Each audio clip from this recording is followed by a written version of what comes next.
para magkaisa ang kilusan. Ngunit ang kapayapaan ay mahirap na wala.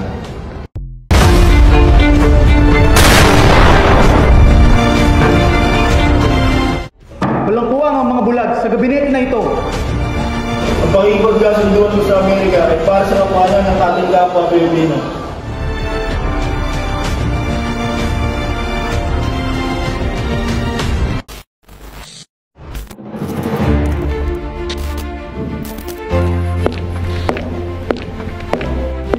Don Emilio Aguinaldo, alam kong kababalik mo lamang mula sa Cuba.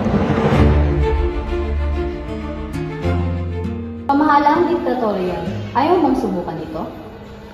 Nuestra patria Filipina. Mahal ko ang bansa, ngunit hindi ko kakayanin na makita ang pagluluksa ng bawat isa. Tantos tesoros guardia en su lar que tientan al hurtador, y es por eso quieran los sajón. Ang layunin natin ay isa. Lahat tayo ay karapatang lumayan mula sa sistema. Ngunit hindi pagiging makabayan ang paniniwala sa mga matatamis na salita. Ang tunay na anak ng kalayaan ay hindi pumapayag magpagapos sa kamay ng kaaway.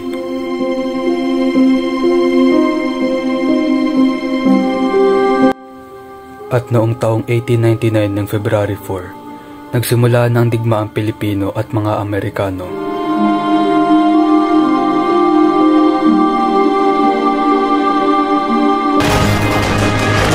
Unleash hell!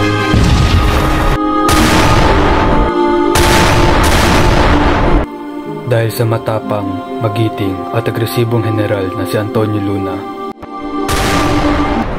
naging malakas ang sandatahan ng Pilipinas at naging maganda ang takbo ng pakikipaglaban ng mga Pilipino sa Amerika.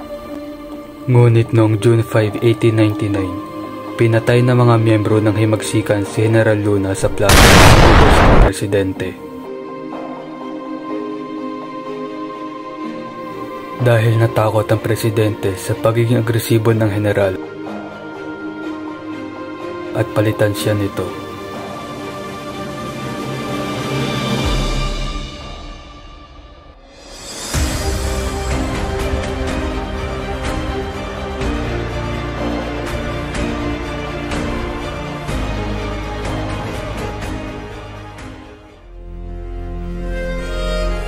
Ganito ba talaga ang tadhana natin? Kalaban ng kalaban at kalaban ng kakampi.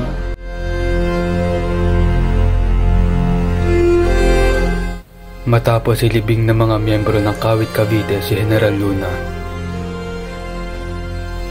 sumunod dito ang hakbang pasulong ng mga Amerikano sa Pilipinas. And yet, you killed the only real general you had. Kung ang pagsakop ng mga Amerikano ay isang panaginip na ayaw nang maulit ng mga Pilipino,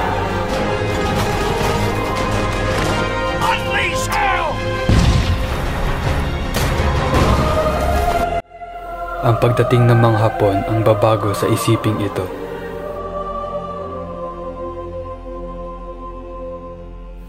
Kaliwat ka ng patayan, babae at lalaki, bata o matanda, lahat ay walang awang pinagpapatay. Ang pag-aalipusta ng mga Hapon sa Pilipino ay nagpatuloy ng ilang taong bilang sa ating mga daliri.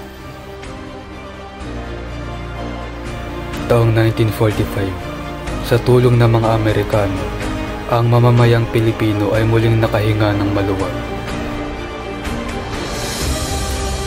Ngunit ang pagdating ng mga Amerikano ay hindi sapat upang mapaatras ang mga Hapon. Natapos lamang ang lahat nang inatake ng mga Amerikano ang bansa ng mga Hapon. Kolonyalismo, diktatorial, pamahalaang may kalayaan ngunit walang kapayapaan.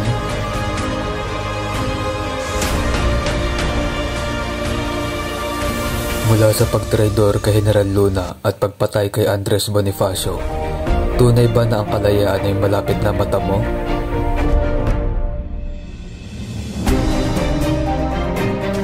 Matapos ang pagsuko ng mga Hapon, idineklara na ang kalayaan ng Pilipinas.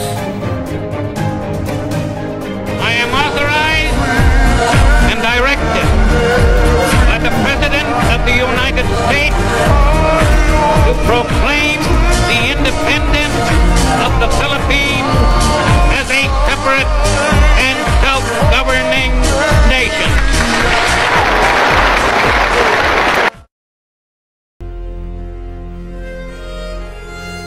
Sa ngalan ng buong Pilipinas, ang ating karapatan makapamuhay ng malaya ay hiwalay sa kapangyarihan ng Espanya.